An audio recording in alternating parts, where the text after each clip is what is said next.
Hello friends, welcome back to another blog. और यहाँ पे हम जा रहे हैं पुष्कर। तो हमने अपने पुष्कर की जर्नी कर ली है यहाँ पे स्टार्ट।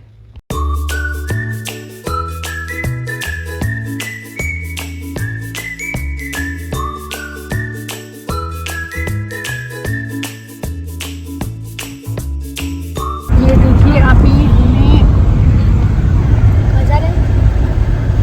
हम जा रहे हैं पुष्कर पहुँचने में अभी हम 2 घंटे हैं। और ये मौसम देखिए, मौसम का हाल क्या हो गया है। पूरा मौसम घिर गया है। देखो तब मौसम क्या करता है।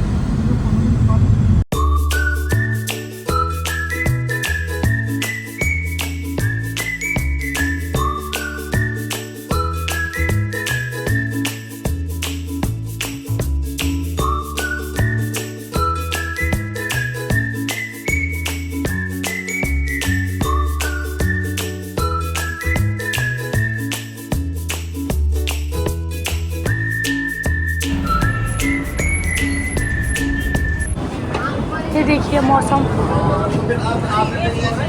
ये बारिश हो गई है और हम पहुंच गए हैं ब्रह्मा जी के मंदिर में। हम पहुंच गए हैं ब्रह्मा जी के मंदिर। तो यहाँ की मान्यता है कि ब्रह्मा जी के मंदिर जाने से पहले हमें इस सरोवर में अपने हाथ पैर धोने चाहिए, तो अच्छा होता है। तो हम बस वही करने जा रहे हैं। तो चलिए हमारे साथ आप। अंज भी खुश हो गए हैं, पूरी बारिश बरस रही है। और ये देखिए व्यू, देखिए यहाँ से, वाह कितना प्यारा है। तो नगो की माना पड़ेगा। मैं एक रुकी मारी गई। तो ये महत्व है इस नदी का।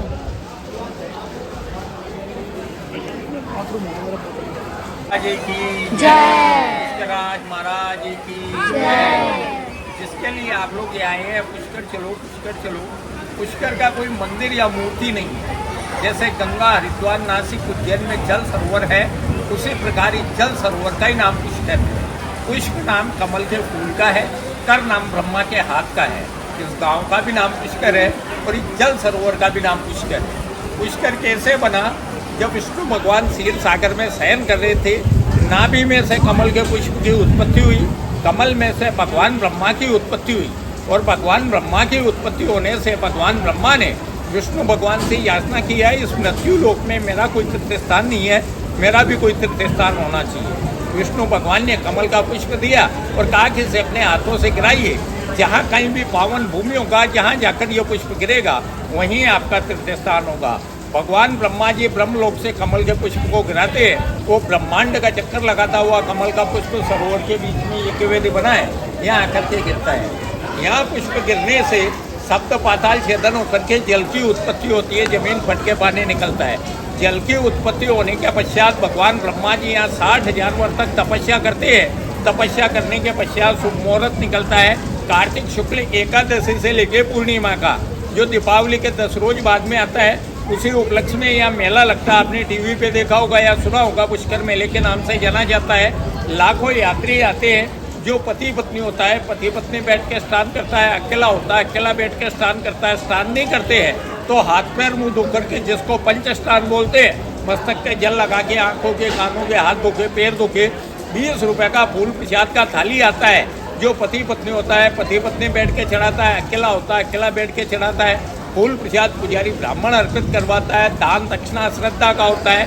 सुहागन माता बहनें आती है, पति की दीर्घायु की, अखंड सौभाग्य की मनोकामना करती है, क्योंकि इसे अखंड सौभाग्य का तीर्थ कहते हैं। भगवान ब्रह्मा और सावित्री का शुभ मुहूर्त निकलने के पश्चात भगवान ब्रह्मा जी ने अपने पुत्र नारद को बुलवाया कि माता सावित्री को लेकर के आओ, क्योंकि बिना पत्नी के यज्ञ नहीं होता है। नारद जी के मन में विचार आता है, आज तक मैंने देवता और राक्षसों में झगड़ा करवाया है, माता पिता में झगड़ा नहीं करवाऊंगा। कलयुग में मुझे नारद के नाम से कोई नहीं जानेगा। नारद जाके माता सावित्री से कहते हैं, माता अगर आप यज्ञ के लिए अकेली आओगी, शोभा नहीं देगा। गाजे बाजे से 16 श्रृंगार करके समस्त दासियों के साथ आओगी तो ही आपकी शोभा होगी। यज्ञ के लिए 33 कोटि देवी देवता विराजमान थे। नारद ने आके जैसे ही कहा कि माता को आने में समय लगेगा, समस्त देवता और ब्राह्मण लोग चिंतित हुए और ब्रह्मा जी से कहने लगे, ब्रह्मा जी महाराज अगर ये शुभ मुहूर्त निकल गया तो दोबारा ऐसा शुभ मुहूर्त नहीं आएगा और आपका तीर्थ स्थान अधूरा रह जाएगा। भगवान ब्रह्मा जी ने अपने द्वारपाल यंत्र को बुलवाया और कहा कि जाओ जो कोई कंवारी कन्या नजर आए उसे लेकर के और मैंने शादी जा करके यज्ञ आरंभ करता है। 8 किलोमीटर दूरी पे गाँव है नांद गाँव, दूध दही बेचने वाली ग्वालों की लड़की को भगवान इंद्र लेकर के आते हैं। लाने के पश्चात समस्त देवता और ब्राह्मण लोग ब्रह्मा जी से कहते हैं आप ब्राह्मण जाति के हैं और ये गुजर जाति की आपकी शादी कैसे हो गई। भगवान ब्रह्मा जी ब्रह्मलोक से कामधेनु गाय को बुलाते हैं और मंत्रोच्चार द्वारा उस लड़की का कुशिया बनाते हैं। घास बना करके 3 बार गाय के मुख में डाल करके पीठ में से निकालते हैं, उसका शुद्धिकरण करके नाम रखते हैं गायत्री, जो वेद माता गायत्री है। ब्रह्मा गायत्री बैठ के 5 रोज का यज्ञ आरंभ करते हैं। सुहा की आवाज़ माता सावित्री के कानों में जाती है। सावित्री माता क्रोधित होती हुई आती है और ये देखती है कि मेरे होते हुए भगवान ने अन्य स्त्री के साथ में बैठ के यज्ञ किया है। भगवान ब्रह्मा को श्राप देती है कि संसार भर में आपका पुष्कर के अलावा कहीं मंदिर नहीं होगा, लेकिन मंदिर का कोई महत्व नहीं रहेगा। इसी वजह से घर गृहस्थी लोग जो कोई भी आता है किसी जल सरोवर पर बैठ के स्नान करता है, स्नान नहीं करता है, हाथ पैर मुंह धो के फूल प्रसाद चढ़ाइए, परिवार की सुख शांति के लिए, व्यापार वृद्धि के लिए, गृह शांति के लिए, अखंड सौभाग्य के लिए मनोकामना करता है। अभी आप मंदिर जाएंगे, फूल प्रसाद अगर कुछ लेके भी जाएंगे, साधु सन्यासी लेकर के टोकरी में डाल देगा, क्योंकि सावित्री माता का श्राप होने की वजह से घर गृहस्थी लोग जो कोई भी होता है मंदिर में पूजा अर्चना अभिषेक नहीं करता है। यात्री यहाँ 2 कार्य के लिए आते हैं। पहला कार्य जो राजी खुशी घूमने फिरने के लिए आता है, बैठ के स्नान करता है, स्नान नहीं करता है, हाथ पैर मुंह धो के फूल प्रसाद चढ़ाइए, परिवार की सुख शांति की मनोकामना करता है। दूसरा कार्य जिनके साथ कुल में कोई गुजर जाता है तो उनका यहाँ श्राद्ध, पिंडदान, जलदान, तर्पण, अस्थि विसर्जन करने के लिए आते हैं, क्योंकि भगवान रामचंद्र जी ने भी पिता दशरथ का यही पिंडदान किया था। गया गंगा कुरुक्षेत्रे प्रभासे पुष्करानी च एतानि मुख्य तीर्थानि श्राद्ध काले कौंती, यानी कि पुष्कर तीर्थ में पितरों का श्राद्ध करने से 7 कुलों के पितरों का कल्याण हो जाता है। अगर कोई श्राद्ध पिंडदान नहीं कर सकता है तो पितरों के नाम जलदान तर्पण किया जाता है। पितृ लोग कामना करते हैं बेटा पोता कोई सुपात्र होगा, तीर्थ में जाएगा, जलदान तर्पण करेगा। इस जल के चारों ओर 52 घाट है, 1000 मंदिर है, लेकिन कहीं कोई मंदिर के अंदर आते से फूल प्रसाद, नारियल, अगरबत्ती, दान दक्षिणा नहीं चढ़ाया जाता है। फूल प्रसाद इस जल सरोवर के यहाँ चढ़ा के भगवान के भोग लगाया जाता है, जो भंडारे में दिया जाता है। बोलिए ब्रह्मा जी महाराज की जय।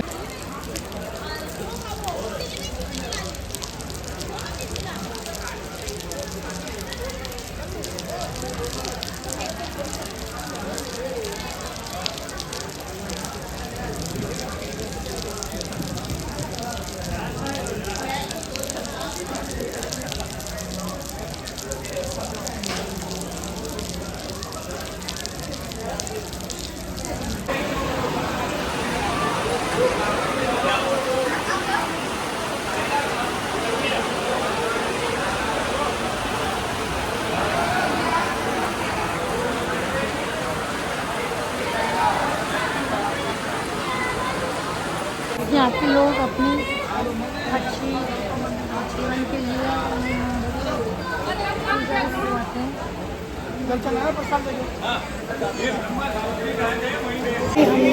हमने एक पूजा करी है छोटी सी, क्योंकि यहाँ की मान्यता है पुष्कर जी की, ब्रह्मा जी के मंदिर की, वो हमने करवा ली है और अब हम बढ़ते हैं आगे मंदिर की तरफ।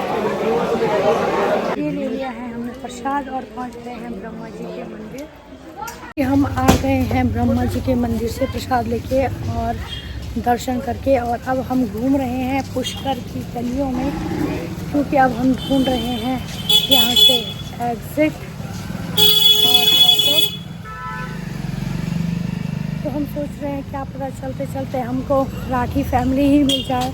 आप तो जानते ही होंगे राठी फैमिली को, दिया और बाती को, सूरज और संध्या को। तो बस अब हम पुष्कर की गलियों में उनको ही ढूंढते ढूंढते जा रहे हैं। तो जिस कारण हम पुष्कर आए थे वो काम हमारा हो गया है अच्छे से, यानी कि हमने ब्रह्मा जी के मंदिर के दर्शन कर लिए हैं अच्छे से। मैं आपको भी दिखाना चाहती थी ब्रह्मा जी का मंदिर, लेकिन वहाँ फ़ोटो खींचना अलाउड नहीं था, इसलिए मैं नहीं दिखा पा रही हूँ। तो चलिए कोई नहीं, अब हम निकल पड़े हैं अपनी नेक्स्ट डेस्टिनेशन की तरफ। तो अब मैं मिलती हूँ आपसे नेक्स्ट व्लॉग में नेक्स्ट डेस्टिनेशन के साथ। Bye bye, thank you for watching.